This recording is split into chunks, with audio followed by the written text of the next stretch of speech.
begin. That means it's time for me to ask you all. Are you ready to log in? Yes? All right, let's go. Welcome to the classic game Postmortem for Ultima Online, 20 years going strong. In alphabetical order, Richard Garriott, Lord British.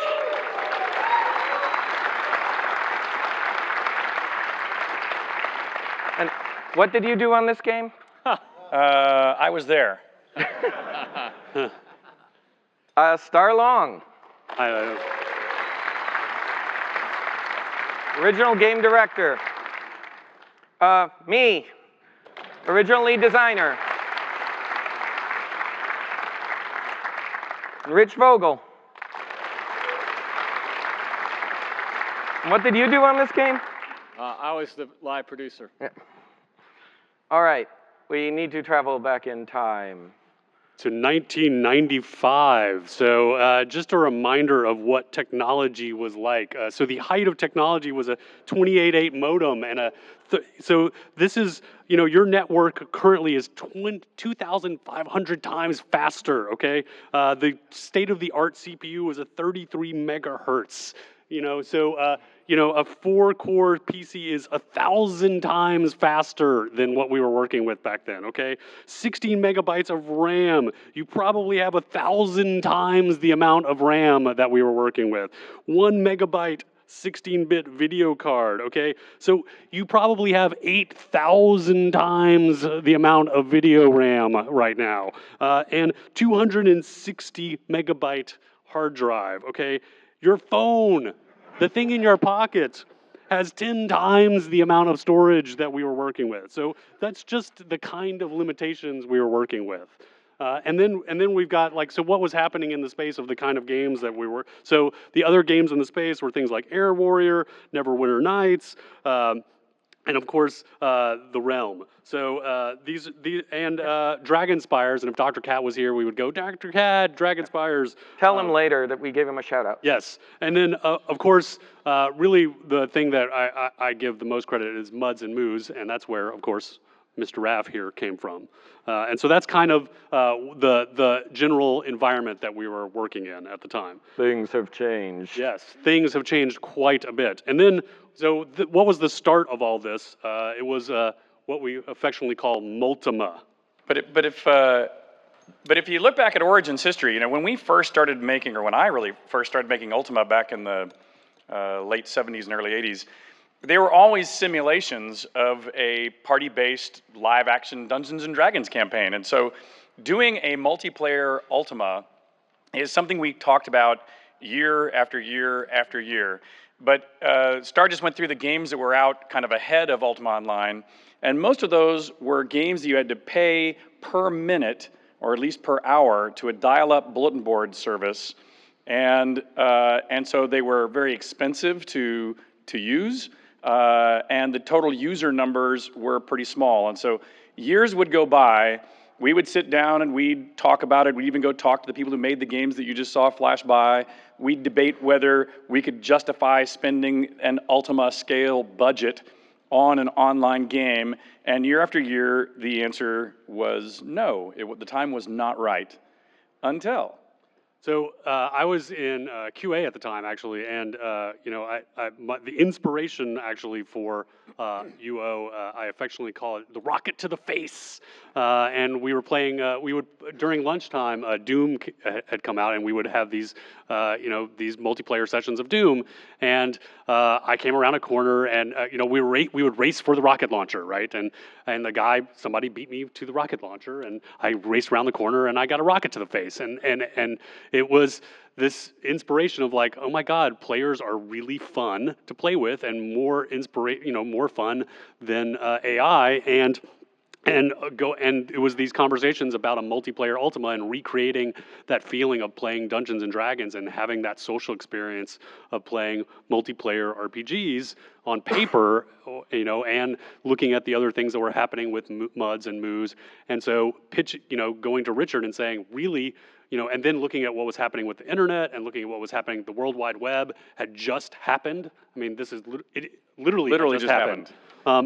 And websites were just becoming a thing, and it was like, now is the time. We really should do this, and we should convince our parent company, Electronic Arts, to give us money to make this happen. And so that we came up with this pitch for Ultima Online. It was still called Multima at the time, Multiplayer Ultima, and then we started pitching it to EA.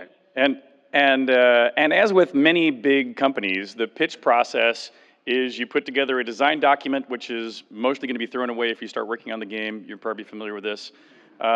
You put together, the technology plan, which also probably won't survive, any form of utilization. And you hand that over to the marketing team, and the marketing team does sales projections based on that. And they do a cost return on investment based upon those sales and decide if they're going to greenlight you or shoot you down. But at this point in time, don't forget, there had never been any product released that was referred to as a massively multiplayer game. And so when we went to go pitch this massively multiplayer game, the sales department would look at that and go like, hey, it's an Ultima, that's cool, there's at least some audience. But then they would look at the entire class of games that existed in the online space that were dial-up bulletin board service games with a maximum of 5, 10, 15,000 users peak. And they would look at this, and this was back when games, a top-selling game would probably sell 1 million copies. And so they'd look at that and go, okay, 15,000 units, 1 million units, this is a no-brainer. The answer is no. And so despite us arguing that the times are a-changing, the World Wide Web is going to be this great equalizer, and everyone's going to be connected, and the pricing model is going to change, we were told no. So we went back and licked our wounds. 6 months later, we came back to give the same pitch. But we thought this time they're going to go for it because it's even more obvious that the World Wide Web is going to be real. And we made our case again, got the same sales projections back again. By the way, they gave us a lifetime sales projection of 30,000 units, twice the success of the best-selling online game in their mind previously. And so we were told no a second time. Then we go back literally the third time. So the third time, which is now a year later from the first time we gave the pitch, we give the pitch the third time, get the same results the third time, and we literally just refused to give up the floor. So we're in this pitch meeting, and they say, no, get out. And we literally do the stomp our feet and hold our breath. We are not leaving until you guys get a clue here and at least let us, they said, our budget as a developer, we go over budget and under budget by, well, usually over, by 25 to 50% every year. We're only asking for, we asked for, I think, $250,000 to build the prototype. And I'd already had a piece of paper prepared for just sign here and you approve of us going over budget to prove that this can work. And finally, after it was heated yelling and screaming, they finally signed the piece of paper and, basically kicked us on the ass as we left the room. So great, we have money, and then it was like, well, now what do we do? Because nobody in the company had built a multiplayer game, and it was like, oh, and I was like, great, I made the pitch, and oh God, I have to build this thing. And so that we got the idea of like, well, let's go to MUDs. People who have built MUDs know how to build multiplayer games, and so I assembled this scrappy little team, and there's a picture of them, and we were having breakfast, and Raph had this really great point of, if you look at that team, it's a pretty amazingly diverse team for the time. We have a woman on the core team. It was Raph's wife. We have the really Latino. young team. So the average age of that team was about 22. We actually have an older. Our first artist on the team was this guy Michael Priest, who was actually one of the very first artists at Origin. One of the first artists in the computer gaming industry. Yeah. So and that team of about 8 actually was the same team throughout all the way up until the beta. So we had a really small, agile team. That team actually built 90% of the game, all the way through the life cycle, of the game. And so there's a power of small agile teams. So but actually at the very beginning, it was just me and one programmer, a guy named Rick Delaschmidt, who built a prototype using the Ultima 6 engine.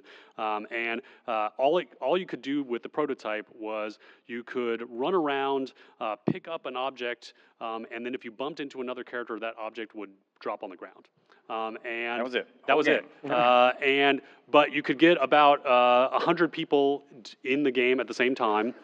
And so we did a test with the whole company, and everybody got on like a big conference call because we didn't have any chat or anything like that. And everyone was like, "Oh my God, what is this? This is interesting!" Like, and all of a sudden we had people who were like, "Oh, I'd like to be on that team." And I'm like, "Well, I don't have any money, so you can't be on the team." And we built this prototype, and all of a sudden we got interest, and we built the prototype, and ended up using most of that foundational prototype tech to build the whole project. Yep. And moving on from there, but then we were kind of the bastard stepchild because no one got it and no one was really interested because everybody wanted to build the next Ultima or the next Wing Commander because those were the big sexy projects, and no one got. And I would also say that the corporation was still actively trying to kill it. I mean, this really was. No one in the corporation believed in this game. Nobody wanted this game to continue. Is that why you put us on the 5th floor? Because we were on a 5th floor that was under construction, that literally they had knocked out all the walls and the windows.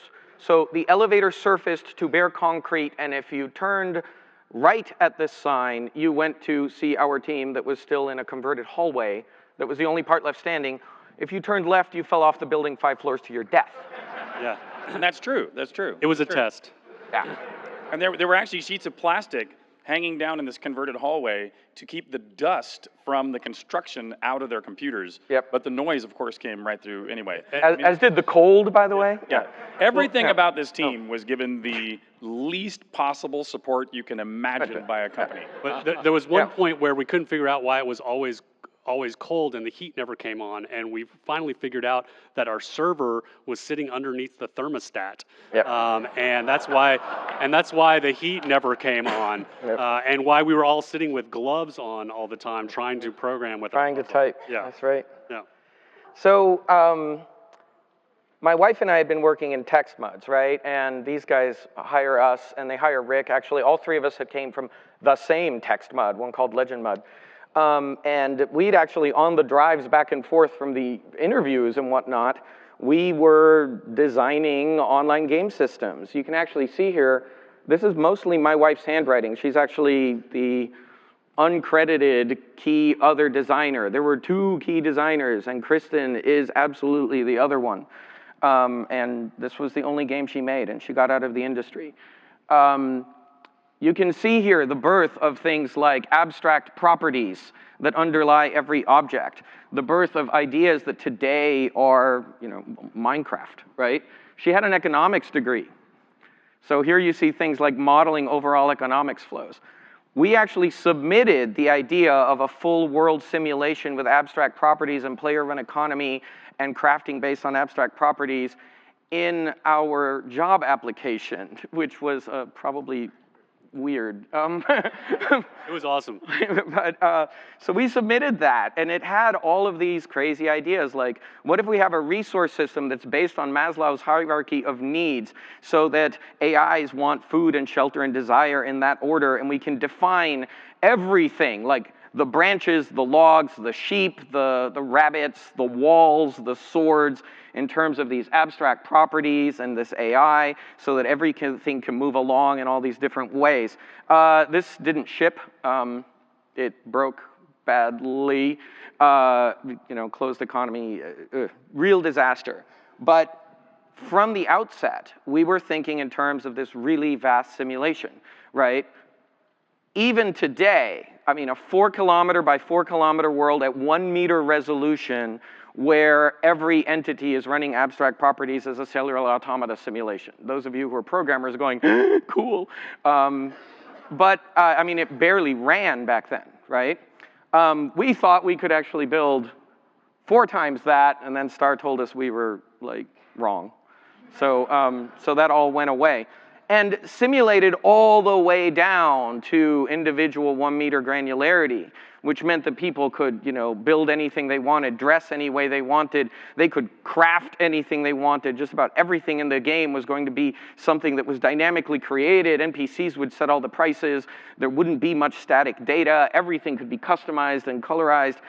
I mean, we didn't know what was impossible. So we built it anyway. And that's kind of that was kind of our whole team's attitude, was we would just do the impossible, or just do what needed to be done. And in fact, so we built our own website because, and again, you have to remember, this was at a time where the web had just happened. Electronic Arts, our parent company, didn't even have a public-facing website at the time, and so.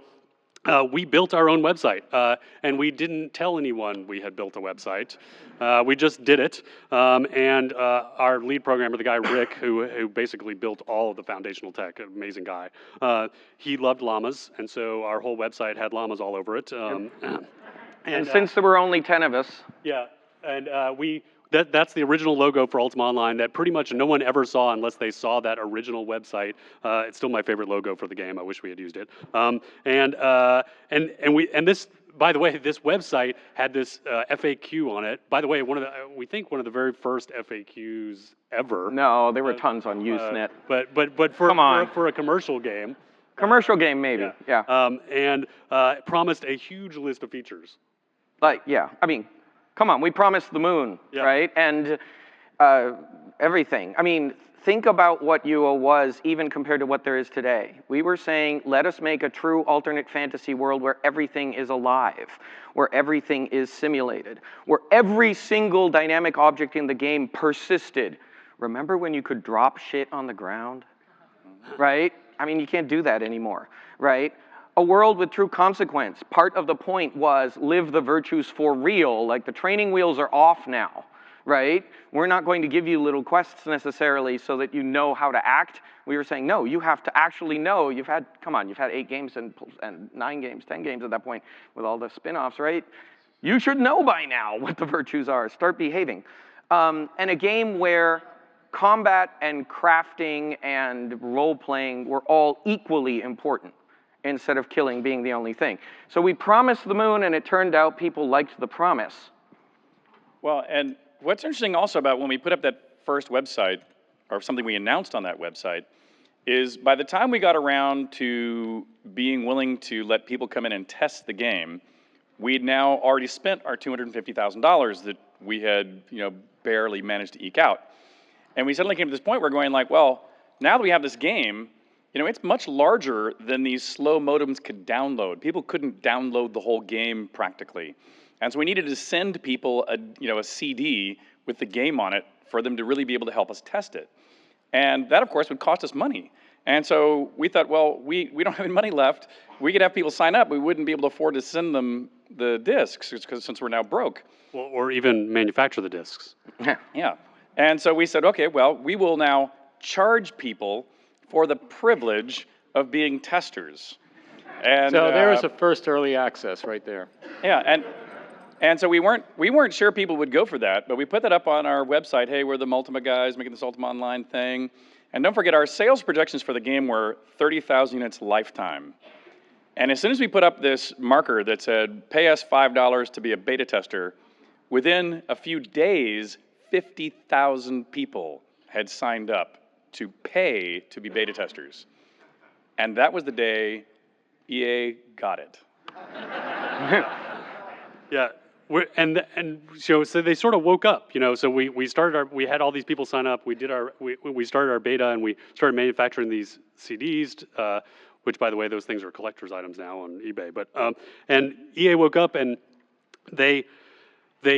so the other project that was happening at Origin was Ultima 9, and what's funny, up until this point, Electronic Arts had been like, Ultima 9 is the most important thing.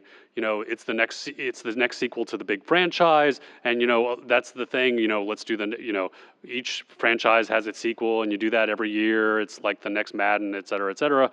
And, you're the bastard stepchild who we put on the terrible 5th floor, you don't matter, blah, blah. You have the little scrappy team of whoever's. And all of a sudden, the everything flipped. They were like, the slumbering giant woke up, and like the eye of Sauron switched over to us, and it was like, oh, you are the most important thing. And it's like, all of a sudden, U9 got iced, and the entire Ultima 9 team got reassigned to us. And it was like, we're here to help. And it's like, well, wait, what? And don't forget all the EA middle management that came over to help. Oh yeah, and then we got a bunch of experts got flown in to help us as well. So we all of a sudden went from this scrappy little team of 12 people up until this point. Who understood online games. Yeah, who knew how to make multiplayer games and all the gives and takes that took to, all of a sudden we became a team of like 50, and a team that did not want to be there, who just had their project canceled, who are super excited, right? And so a big takeaway there is, don't take a bunch of people who are just off a canceled project and assign them to another team, especially something they don't know anything about. Yep. Because yeah, okay. All right. Okay. So one of the big things that when I came on board, I realized is they had a game, but not the infrastructure to launch it. So they had no service component on it at all. And I go, oh my God, how are we going to do this in the time that EA gave us to do this in? And so I had to reach out. We did develop a very unique system. We had key codes. Now, key codes are used everywhere today to register your product. Well, we actually had to come up with that methodology to make that happen because no one else has done that before. So we came up with a way to develop unique codes, and what it was a system where I moved a mouse on a mouse pad, and it would generate random codes for us. And that's the way that worked. And that's what someone would sit down and do to generate all these codes. It's just sit there and do that, which was me. And then I had to come out, oh my God, we have no billing process, and neither did EA. So they had nothing, they didn't understand what digital products were or anything else like that. So I had to reach out to MPlayer to help us because they did have a registration system that we could use and then a billing system that we can attach to until we got our own up and running because I had no time to build that. That takes a lot of time. And then we realized, well, Europe doesn't have credit cards for subscription. I said, what are we going to do here? And I said, oh, crap. Okay, we'll put a game time in a box so the retailers can sell it, but we can't take that big cut out of it. So we got to figure out a way to do this where we can at least get some profitability out of it. So we sold game time on 60 and 90-day game time cards, which no one's ever done before in a retail box so that people can prepay to pay. So a lot of cool things came out of that, but it was very rushed, and we were like sitting there figuring out what do we do here because again, credit cards at that time in Europe weren't widely used. So that helped that. Well, and to add to that too, I mean, at an even more fundamental level, one thing to realize, the whole idea of a customer having an account, yes, a username and account, didn't even exist. Like there was no like registration, like create a username, create a password. We had to not make for all that. single player games. Yeah. Not for, because it existed in the online service stuff. Right, but Right, not packaged goods right, at all. Not didn't have packaged anything goods. like that. Yeah. No. So we actually, all those systems you see today actually were born out of this, that everyone adopted. And then one of the big things we did before launch, which I heard about, is we used to have just servers that could hold up to 170 people, but then when we sold 50,000 unit beta periods, we said, oh my God, we want to put thousands of people on a server. How are we going to do that? And everyone looked around, and of course Rick Dellisman is an amazing person, and he comes up with a seamless server idea, so we actually were distributing the load of a map between multiple servers in real time, which no one's ever done before. In fact, I don't think any other game has done that to date. No, yeah, lots have now. To the seamless. Yeah, seamless. We did it in Galaxies, but anyway, so we had to figure out, that was done pretty close to when we were launching, and then we had to figure out, okay, all the details of that were never debugged very well, as we all know in launch. There were a lot of bugs with that. Bugs. Ton of bugs with that. Duping was one of them, because who's authoritative over what as you transfer between the servers was a big deal there. And then one of the big things we learned is because we had to get this done very quickly, designers were doing a lot of the heavy lifting on game code. That's not good. Designers being programmers lead to a lot of bad things. And we realized that as we were going through and testing the game, there was a lot of bugs, because there were just things that designers don't understand as programmers would, and we had to figure out how to deal with all those bugs as we were going to launch. And then when we created this game, we had to have login servers. So we had a centralized login server that would take people all over the world logging into the game. It was in one source at that time. And then we would distribute the people to the appropriate shards that are going out to the different parts of the United States. And in fact, I want to make a comment about shards. Even that term, shards, was born out of a unfortunate crisis of our success. We planned for everyone who was playing the game to live in one world. We thought we'd built this world 10 times bigger than our own estimates were 10 times as big as EA's. We thought, 30,000, we'll make at least 300,000 sales. And of course, as soon as they're selling it, pretty quickly in the first month or two, sold over 1 million units. And so as we saw that coming, we realized we couldn't fit everybody into one world. And for me, that was sort of a tragedy. That actually meant that we were going to have to separate people who, from that moment forward, would have different experiences than each other.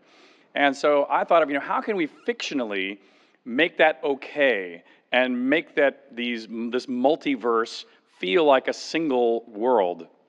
And so if you've watched the introduction to Ultima Online, we made up this fiction where Mundane, the evil wizard out of Ultima 1, who survived because of his gem of immortality, and you in Ultima 1 go and break it into shards, that at that moment, copies of the state of reality were copied into each of those shards, and so you would go play in one or the other of those shards, but in theory, they could be unified again. We actually had this big plot we'd put together about players being able to collect these shards and be able to reforge it and reunify these separated worlds. And that at least made me feel fictionally comfortable that we were splitting people up. And of course, we never did that recombination point. But what I think is really ironic is I go to talks where people will be talking about servers that have nothing to do with games, where they'll keep a server up to date in the US and Europe and Japan, and they keep them identical, but they call them separated as shards. Yep, and so shards. Other industries have picked up this piece of fiction about Mundane's gem. Huh. Yep. And the neat thing about the shards is each one grew up differently. So the role-playing shards were in the central U.S.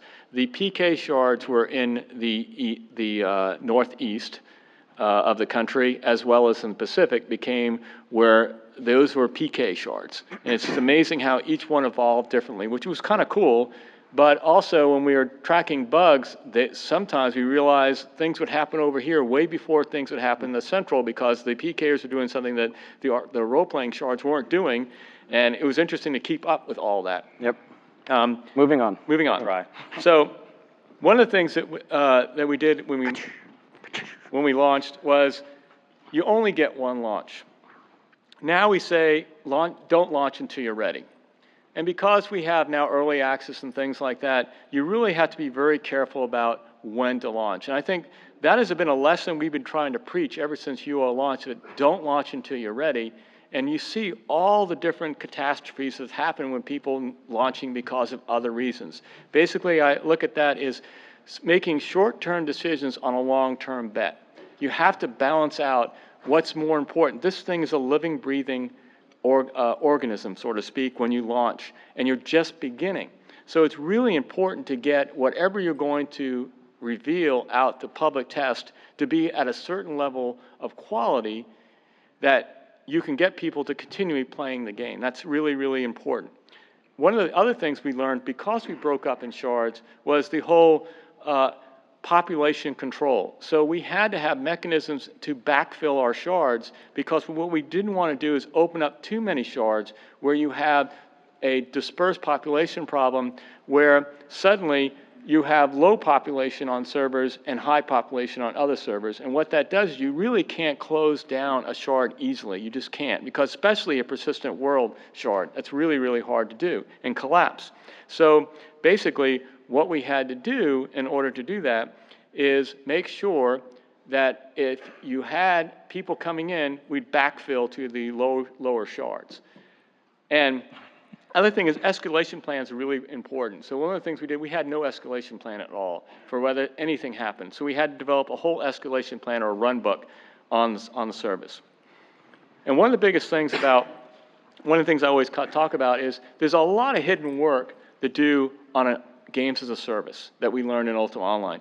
30% is the game and 70% is the service layer underneath it. And so it's really important to understand that. And one of the things on the services side that was important is understanding how to manage community. Because of what happened on UO, if everyone remembers the lawsuit and things like that, we got kind of silenced for a while, which hurt our, we started to see, we actually had analytics on the game. We actually could see DAU, MAU, WAU, we had all that. We actually could see the population starting to drop and churn starting to happen because we couldn't communicate well because of the lawsuit. And once I said, you know what, we're not doing that. We're not listening to the lawyer. We have to start communicating to our audience, and we could not act like a PR piece. So there was a friction between PR, because everything we said, because we're connected, gets broadcast everywhere. And so what we learned is we went back in and started talking to the community again. We started climbing again in growth. It was amazing to watch. So that's how important it is. And again, another thing that's really hard is we had a whole bunch of people playing in beta that never told us about the exploits that were happening. They waited before we go live. Then they had these sites developed because it was really important because people could actually sell items on eBay. Yep. And so they wanted to exploit things in the game so they can make a lot of money. And so Dr. Twister was one of our favorite sites that would have a whole bunch of area people talk about the exploits in the game. Yeah, it basically, because we designed the game for a tenth of the audience in a world, a whole bunch of solutions that we knew pretty well, actually, from previous online games, from text mods, broke under the pressure of the quantity of players. One of those, most critically, and actually the single largest, most damaging design choice, was that we had open player killing. It easily cost us well over half the users, right? We tried so many things. I think there were, how many did you say yesterday? Seven complete redesigns of flagging systems, notoriety systems, karma systems, bounty systems. The bounty system turned into a high score table for player killers. Yeah. Right? Because the emergent behavior problem of people working around what was going on, right? We'd lost track of the power of a small community to control through peer pressure, fell apart, right? And that was kind of a key lesson. But it's interesting to point out here, though, too. It's interesting, you know, when we talk about, when people come up to me and tell me their favorite stories from the UO era, yep, it almost always, almost invariably includes bad behavior of one kind or another. Yes. People cheating, exploiting, PKing, or, you know, in some other way, you know, taking advantage of others. So about once a week, I hear somebody say, oh, Fortnite, H1Z1, PUBG, yeah, those are just spiritual successors to UO player killing. Yeah. I hear that about once a week from somebody. Yeah. If we Literally. hear stories like Phil gave from Sony, runs Sony, and he gave a speech of how he got in games. And he gave a speech about UO and about the PKing he did and how much fun it was. Yeah. And that's how he got into games. He loved it. Yep. Of course, there was this other emergent thing. So all of our objects were dynamic, so they were streamed down, except the ones that shipped on the CD, and those were static. But we forgot to lock down a bunch of stuff as static, and that meant that it respawned every time the server booted, and that meant people grabbed all of this stuff. They looted the candelabras off the dining room tables, they stole trees, patches of water, would put the patches of water in their backpack, and they could fish out of them because the simulation was that real. These then became called rares, and pretty soon people started transacting them on eBay. And then people said, well, let's hunt for these on purpose on eBay in order to make money. And then they said, yeah, wait, why do you intermediate the rares? Let's just gather gold. And so gold farming was born. First, they started contracting to Mexico, then eventually to China in order to swarm in and get all of the gold as quickly as possible. And then a bunch of companies said, wait a minute, why don't we just sell the gold directly? And gradually, microtransactions were born, and eventually all of free-to-play because we forgot to lock down the frickin' candelabra. So free to play is our fault. Yeah. Sorry. GMs. So, one of the biggest lessons I learned, and this came from MUDs that I was involved in previously, is, we had people in the game, literally as GMs and counselors, and there were huge challenges for that. We should never have done that. It was something that we should have done a lot differently. To have GMs in the game, there were problems. GMs could be bribed. GMs could do things for players or make money themselves through eBay, and that actually did happen. One of the good things is we did have logging turned on, so we can log everything that's happened. But we didn't know about it until players reported it, and we actually went in and investigated. So we had a lot of issues of abuse because of that. And we had a very powerful God client that we gave the game masters and counselors in the game to use.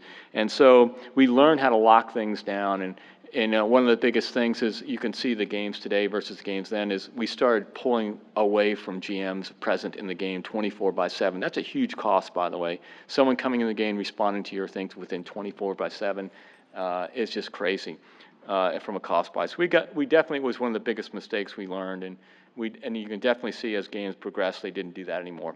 Yeah, gradually what we realized is that we had founded a community that actually at the time was approximately the size of San Antonio.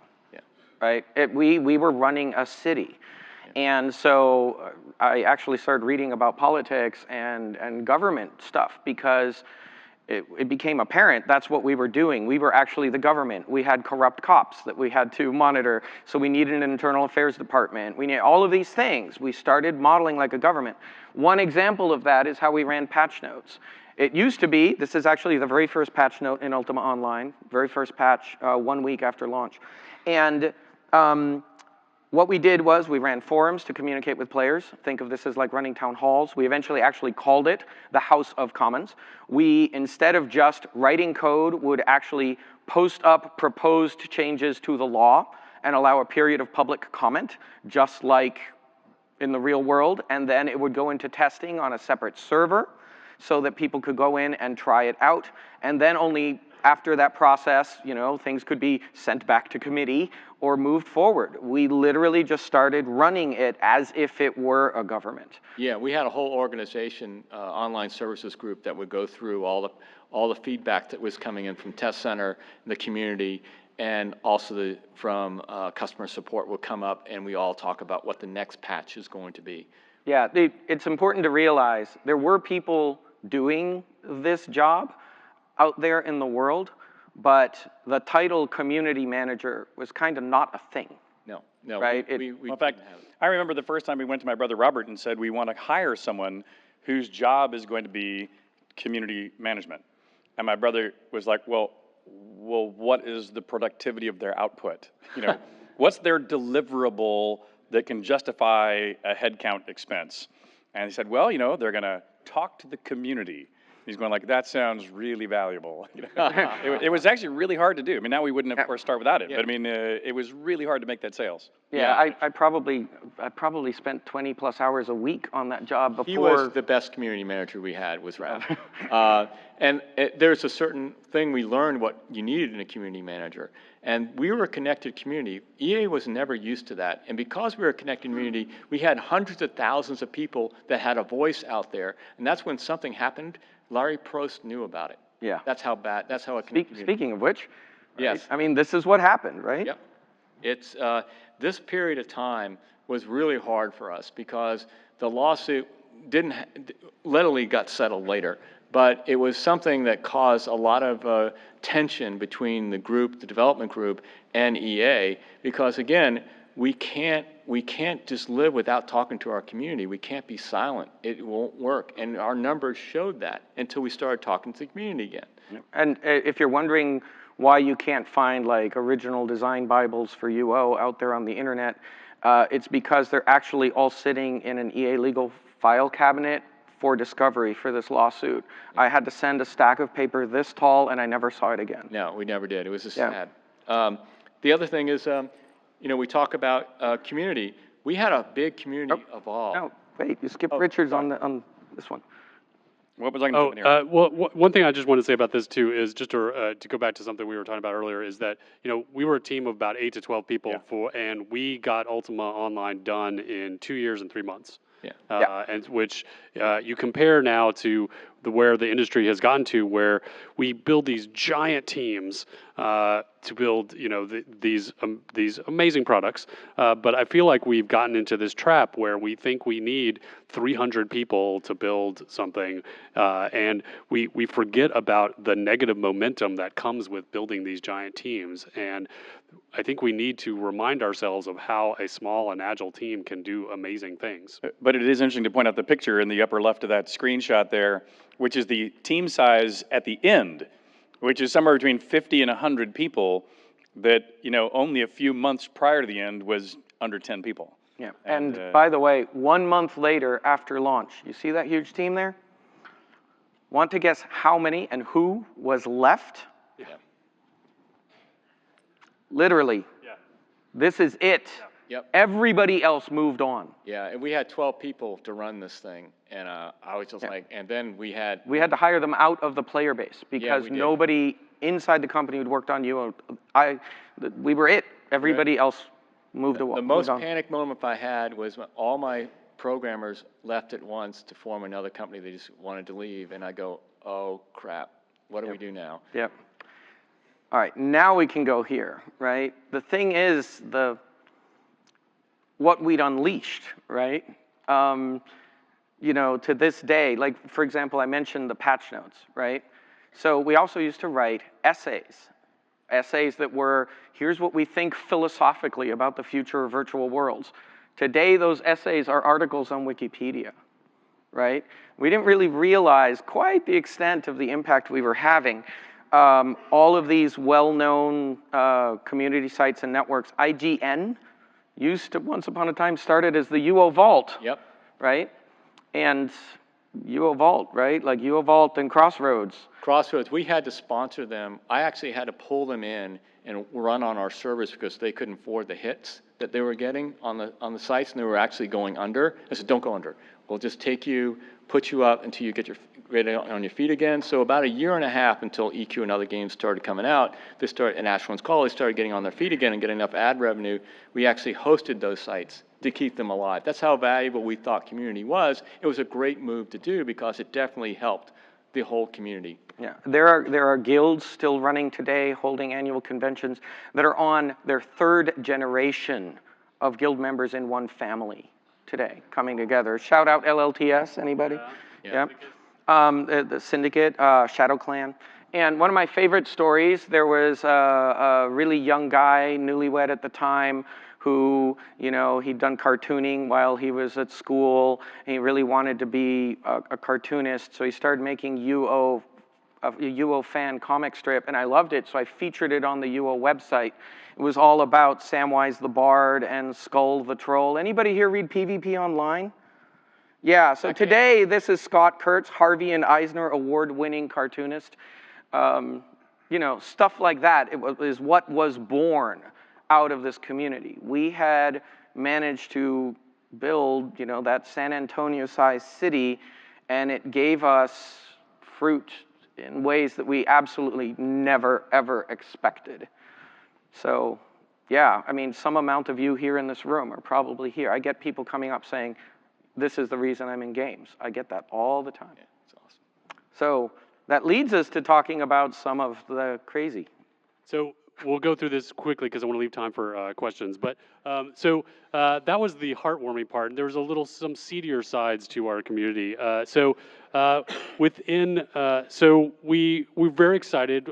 We were going to start our beta, and the server spin up, and a male character spawns in. We're all online watching. Yeah, a female character spawns in, and the first thing they say to each other is, "Do you want a cyber?"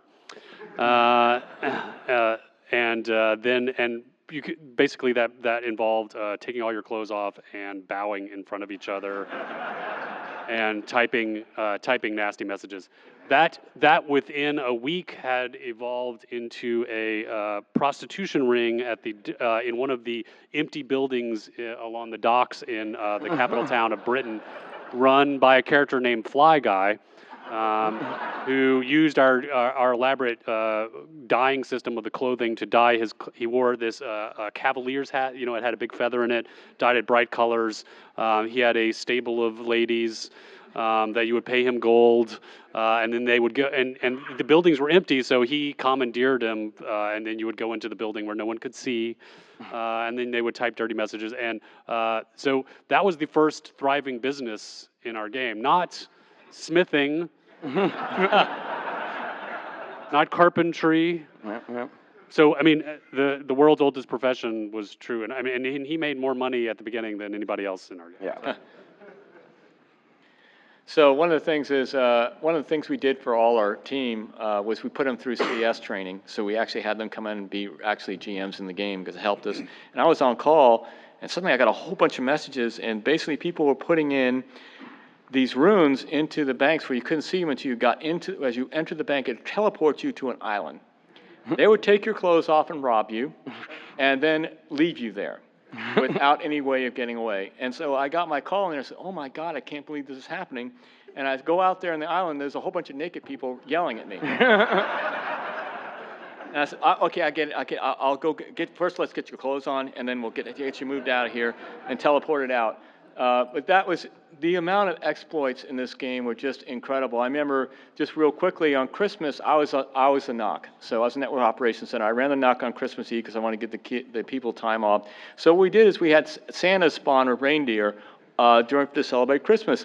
Suddenly, a whole bunch of, our spawning system went out of control. And then we didn't realize that people could take the Santa suits off the Santas. And so we had a whole bunch of Santas running around naked saying, ho, ho, ho. And then a PK guild formed, a Santa PK guild formed after that. It was notorious. And the person that I hired as my lead programmer ran that guild. He didn't tell me until a year afterwards, by the way, I ran that guild. I said, I can't believe that. And then we gave out charcoal, we thought was kind of cool, to the people, the bad reputation people. Then we didn't realize that, oh my God, that actually could turn their armor into pure black, which made it rare. Yeah. Yeah, and what was interesting about these first days is, the quality of the service was abhorrent. and it wasn't that we didn't know it. I mean, we were in there playing alongside everybody, right? But again, going back to the lack of government, in the real world, if you have complaints, there's a variety of levels of government you can complain to, whether it's your school board or your neighborhood association or whatever it might be. In our case, we had hundreds of thousands of players all seeing the same bugs, all trying to communicate to us in some way, hey, I believe I've seen a unique bug. It's not unique, but they believed it might be. And they're not getting a response individually back from us, and so they think we're not listening, right? So they're convinced that we are ignoring these very obvious problems that everyone is having. Yet, at the same time, they're really enjoying the game. I mean, they understood what this moment meant from a gaming perspective, and so they didn't want to leave the game, which they could easily have done. They could easily have given up and just gone away. Instead, they decided to have protests in the game.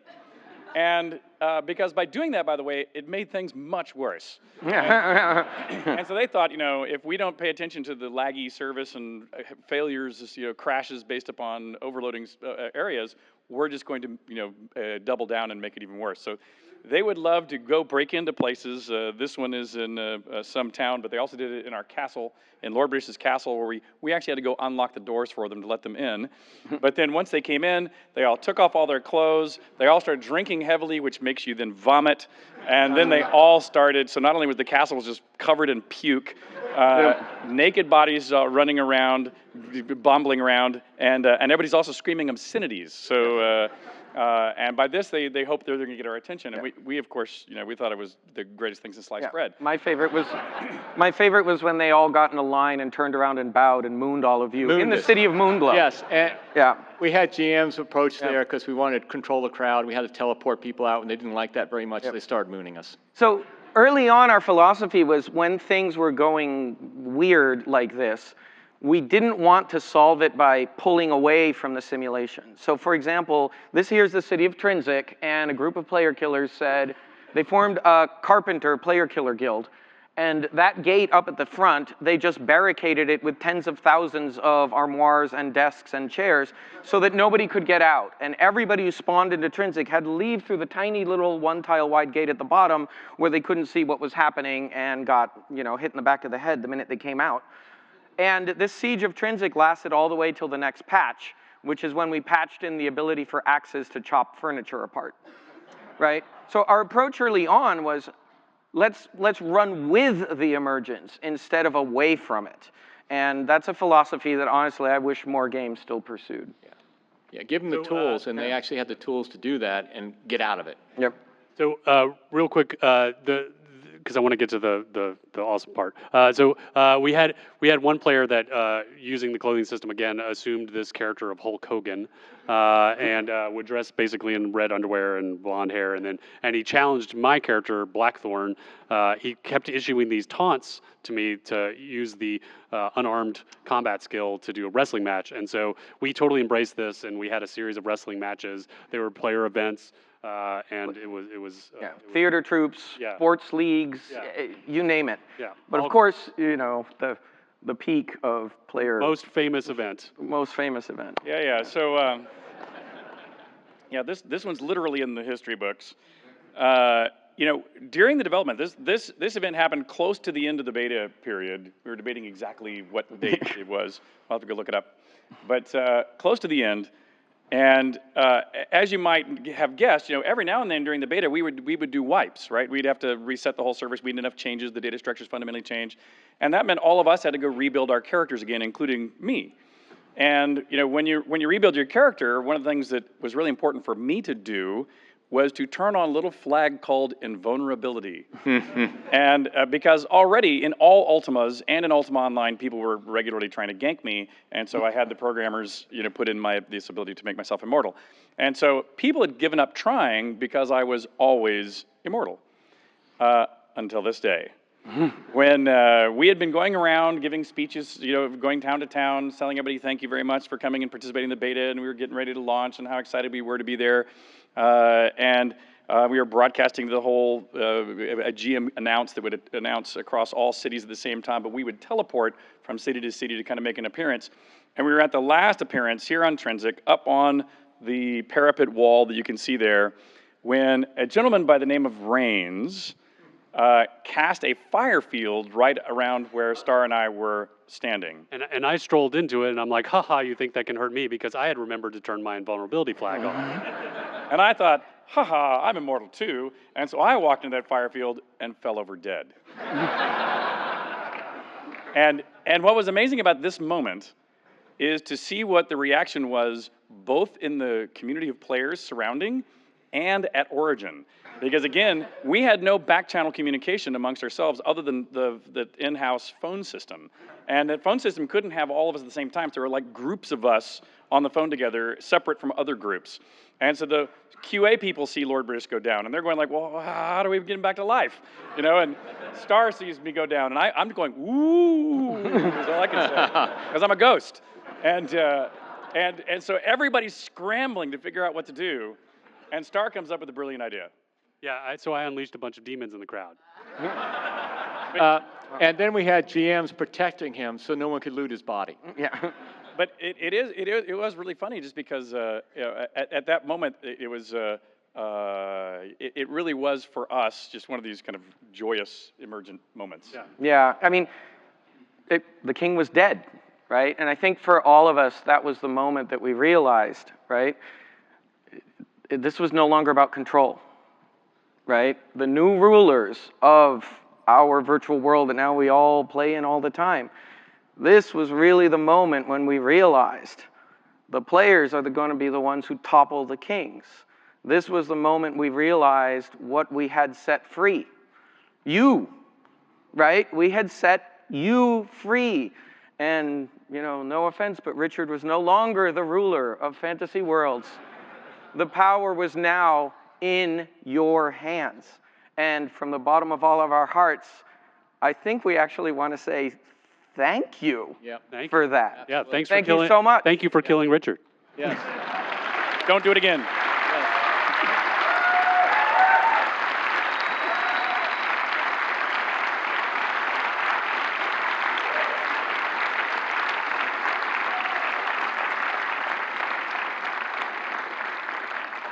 So, you know, the CAs promised to give me time signals, and those lights are so bright, I can't even see the CAs. So we have 5 minutes. 5 minutes. we So have time timed for it questions. perfectly. Good. So there's time for just enough questions, but there's way too many of you.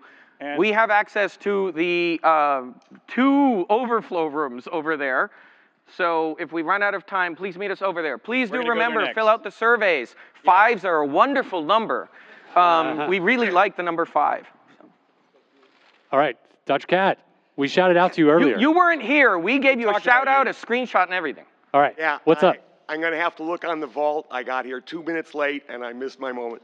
I just wanted to ask you guys, during those first couple of minutes, did you also give a shout out to James Van Artstalen, who tried to make Multima based on Ultima 4 code briefly in the 1980s? We covered some of the history of previous Multimas, But not that one in particular, no. but not that one. Yeah. Yeah. So, yeah, shout out to James Van Artstalen, too, who, Yeah. made the first attempt. All Just right. wanted to bring that up. Yeah, how many, because how many were there? It was actually, you guys tried for talked about years. it. We talked about it for years and years and years. We just never really got momentum until Ultima Online. All right, next question, anyone? Yes. Yeah, I just wanted to say I was a longtime player, and both in the counselor and seer program. The seer program is something that I've never really seen the equivalent of since. Have you any thoughts on that? And having players doing interest events in a truly massive game. Yeah, it's a pattern out of MUDs, right? Yeah, it is. It's one of those things that you don't tend to see done as much because of legal risks around volunteer systems, which we had to work around carefully, and because of scale, right? It just, you know, it becomes hard to manage. Yeah, let me take a run at it too, though, which is the problem is when you give them any powers beyond any other user.